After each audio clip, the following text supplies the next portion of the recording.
There has never been a better time to be a maker, a tinkerer, or a 3D printing enthusiast. More than ever before, the market is just flooded with these high-quality, purpose-built tools designed to help you finish your next project. But which ones are actually worth your hard-earned money? And which of them are just hype? To find out, we're testing $2,500 worth of premium maker tools from all the top brands. Let's get after it. We have a lot of ground to cover, so real quick, the ethical stuff. Most of these tools were provided free of charge for review or for previous sponsor engagements. That does make me somewhat biased, but nonetheless, for each tool in this video, which is not sponsored by any of these companies, I am going to do my absolute best to tell you what I like, what I dislike, and whether or not I personally would buy this tool with my own money. Let's go ahead and start with the most affordable tool on the list and work our way up to the most expensive. Starting with the Panda Edge Scraper by BQ or Big Tree Tech, which costs $19.99 if you get the package with 3 extra blades. I've long been a huge fan of these roofing blade style scrapers because they make it so much easier to remove things like purge lines and brims, especially with these super grippy cool plates becoming more and more popular. To be honest, when they first sent me one of these, I kind of thought that it was a gimmick. I mean, sure, the weight of it is very, very nice, but what's wrong with the 3D printed one? But then, over time, I've had a lot of my 3D printed scrapers either melt when I'm trying to heat up the build plate and use them to scrape off leftover brims, or I've had them fall off my shelves when the sticky magnet tape detaches. So I think for $19.99, having an indestructible scraper that you actually enjoy using is well worth it. And I'm gonna give it a rating of buy. And by the way, with all of these products, I will leave a link in the description, which does help support the channel should you wish to pick any of this stuff up. Up next, I just have to tell you guys about this cordless heat gun.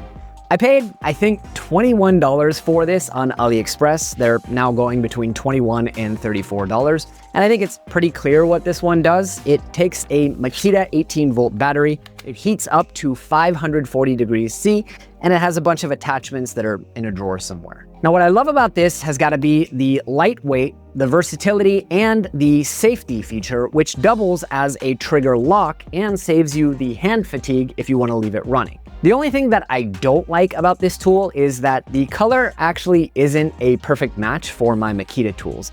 I guess I shouldn't complain because it is a knockoff of a Makita product. So what do you want? Now, I use this thing constantly around the shop, so for me, it's an obvious buy, both at $21 or even at the $34 price point. 5 stars. Up next, we have this IWS Crimping Tool, which was originally recommended to me by Nadir over at CN3D. Now, I've tried a lot of different crimping tools over the years, and it was always an awful experience. Crimping. Plus, I was never actually able to get reliably good, strong crimps. They always peeled apart. Nadir told me that since buying this one, he actually looks forward to crimping, and I 100% concur.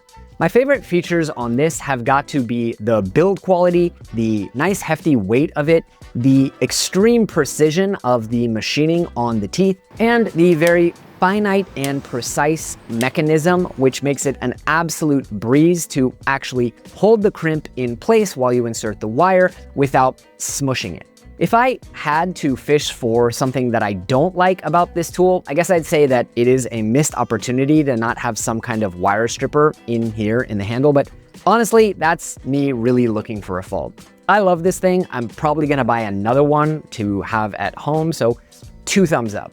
And thank you, Nadir. Our 4th product on the list comes from a premium tool brand that has been coming up a lot recently on YouTube and elsewhere, and that is HOTO. In case you're wondering why a spin scrubber is included in a list of maker tools, well, I actually bought it thinking that I could use it to clean my 3D printer build plates or scrub off residue or just de-gunk my work surfaces after projects. Now, I definitely like the form factor. It is sleek, ergonomic, beautiful, and has a ton of these handy magnetic attachments that go with it. It's also IPX7 waterproof, it charges with USB-C, It even has this nice little hook so you can hang it to dry. As for what I don't like though, I definitely was disappointed when I turned it on for the first time.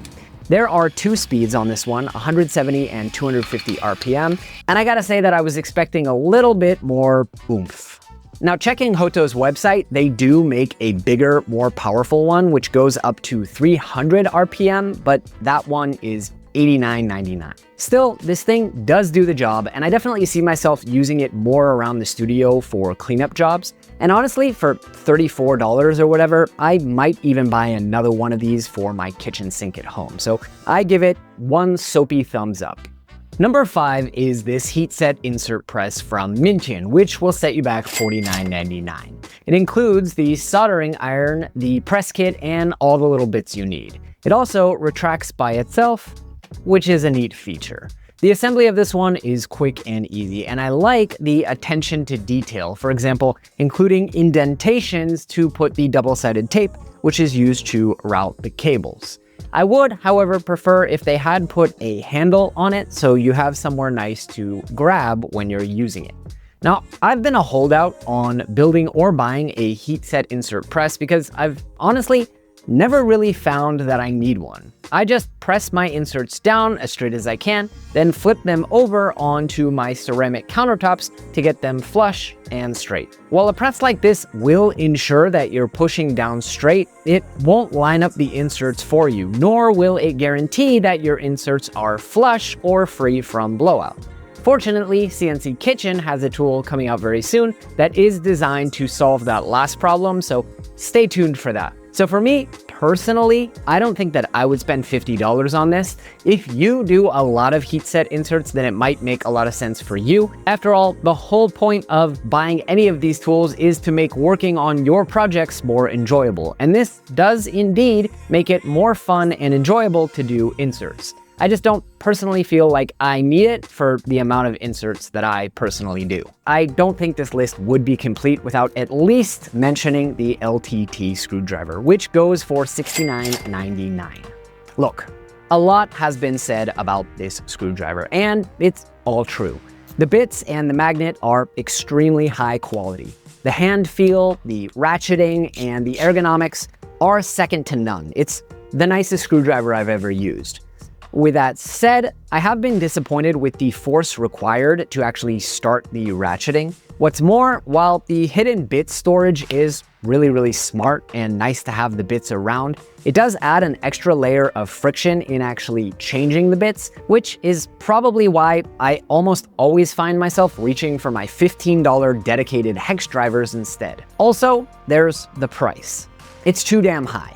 For $69.99, I would have liked to see at least a torque adjustment built into this screwdriver, especially because I have now broken multiple screws inside carriages when using it. I actually did buy this one, which cost me like $100 with shipping and duties, but even at the $69.99 price, I can't say that I would buy it again. Sorry, Linus. For number 8, we are going back to HOTO tools to talk about this unimaginatively named compressed air capsule. This thing serves a lot of functions actually, because it both sucks and blows depending on which side you affix one of the many different attachments. So you can use it as a low capacity vacuum cleaner, you can inflate stuff with it, you can vacuum bag stuff with it, you can blow away debris or dry things off with it. And while it might seem like a relatively simple tool, I'm actually shocked at how much I find myself actually using it. Honestly, I really love this thing. As with all of HOTO's products, the design is just second to none, and the attachments are really versatile. It's also really powerful, like way more than you're expecting.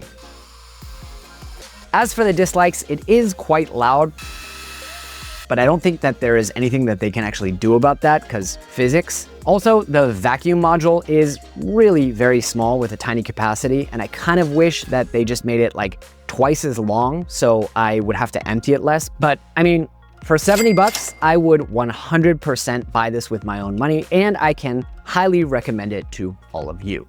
For number 9, we're shifting from the behemoth Chinese major manufacturers to a one-man Swedish startup company, omniFixo, to look at their helping hands, which will set you back $69. Now these include a handy little carrying case that doubles as a stand and working surface, as well as 4 powerful ball pivoted pincers, I guess I would call them. It seems simple, but a lot of thought went into designing this.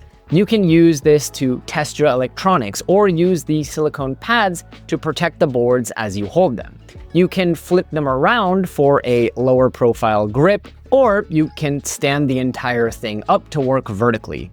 The world is really your oyster. Now, I'll be honest, I have held off on getting any helping hands for a very long time. I've actually printed or tried printing a number of different 3D printed solutions, and ultimately, I end up just juggling the wires in my hands and struggling. So I came into this setup pretty skeptical, but I also really did want to like them because, I mean, what am I gonna do? Dunk on a solopreneur who obviously put a lot of heart and soul into this product? Fortunately for me, it was love at first solder with this thing.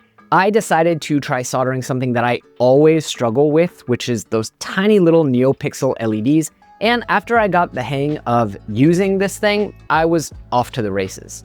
I feel like I need a little bit more practice and time to figure out the best ways that I personally should use the different clamps and attachments, but already I can say that I really wish that I'd bought this set sooner. This is exactly the type of tool that made me want to do this video. A tool which is definitely a bit of a premium luxury meant for those who will use it a lot, but which, hands down, no pun intended, will make your work easier and more enjoyable should you choose to splurge on it. Honestly, I don't have a lot of cons here. 2 clamps up. Link in the description. Up next, we've got the T1 Max soldering iron kit by Fanttik. To my knowledge, this is one of the only battery-powered soldering irons on the market that can reach 450 degrees Celsius, and it comes with a bunch of replacement bits, as well as a solder sucker and some other small bits and bobs. The design is nice and sleek, and the quality of the build is top-notch, and I will say that I love the idea of this thing. Soldering small wires or boards in tight spaces is hard enough on its own, and having the iron be limited in distance or weighed down by a cable just adds to that complexity. It also heats up really fast, which is super convenient. Unfortunately, for me, this iron falls short in a few different ways. First, it never seems to have enough power for what I need. Maybe it's because the bits get oxidized or because of the small surface area on them, but even if it's plugged in, I have a really hard time getting it to heat decently sized wires hot enough and well enough to actually melt solder on them. And for that reason, I almost always give up when I'm using it and end up reaching for my much cheaper TS100 and a battery pack. Additionally, the T1 Max uses a proprietary type of soldering bit, and last I checked, Fanttik does not make a heat set insert adapter for it, which severely limits the usefulness of this tool. Now, maybe this thing would be better if all I did were solder small, detailed things like PCBs, but for me, personally, I don't think that I would spend the $76.99 on it. So far, we've covered some pretty nice gear for the at-home maker. But you know what I still wish were affordable enough to have in my garage or home studio? A metal 3D printer, or a 5-axis CNC. Fortunately, we don't need any of that stuff to utilize those technologies in our projects, thanks to this video's sponsor, PCBWay.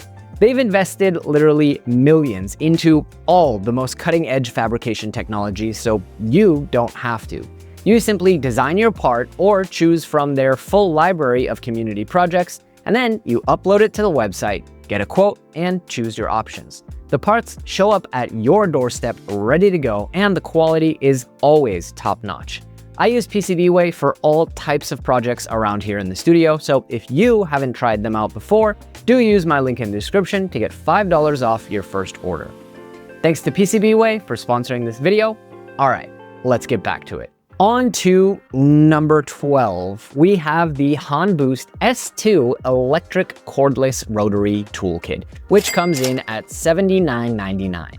It comes with a nice little selection of Dremel style attachments. It has 6 speeds, and it even features forward and reverse modes. Now, I was a little bit skeptical about this one, but it's actually won me over. The build quality and the aesthetic are super nice, and I love the little display, which tells me how much battery life I have left. And this locking and unlocking mechanism makes swapping bits an absolute breeze. Now, it's not super powerful, but it is adequate for all the kinds of things that I would do with it as a 3D printing enthusiast.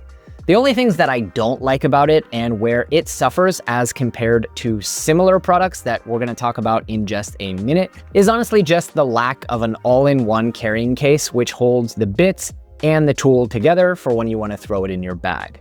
At $79.99, this one is comparable to the brand name Dremel tool, so while I don't know how powerful those ones are, it does feel like a decent value, and I'd probably buy it. Thumbs up. Number 13 on our list is another one from the folks at Fanttik, the Slim V200 4-in-1 cordless vacuum. Now, this unit has a different form factor than the HOTO and comes with quite a few more attachments, including this carpet cleaning attachment, which is probably for your car. The design of this one is nice, and I do appreciate that they give you a carrying case for all the different attachments. The vacuum chamber is also significantly bigger, meaning less frequent emptying. And like I said before, I appreciate all the extra attachments. The display on top is also a really nice touch. Additionally, while it won't blow you away, good God, what a dad joke. The power is adequate, at least on the high mode, especially for the price you're paying.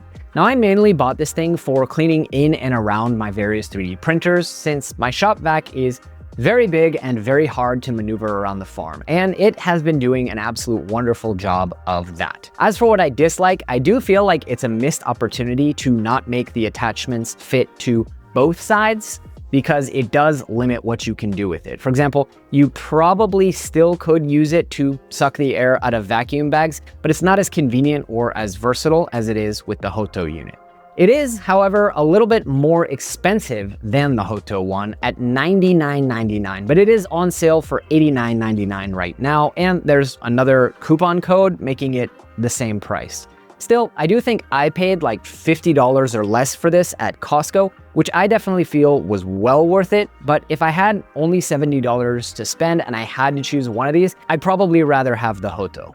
For number 14, we are going back to HOTO to look at their new SnapBloq system. The system currently includes 3 different cordless tools, which you can get individually for $89.99 or as a complete set for $219.99.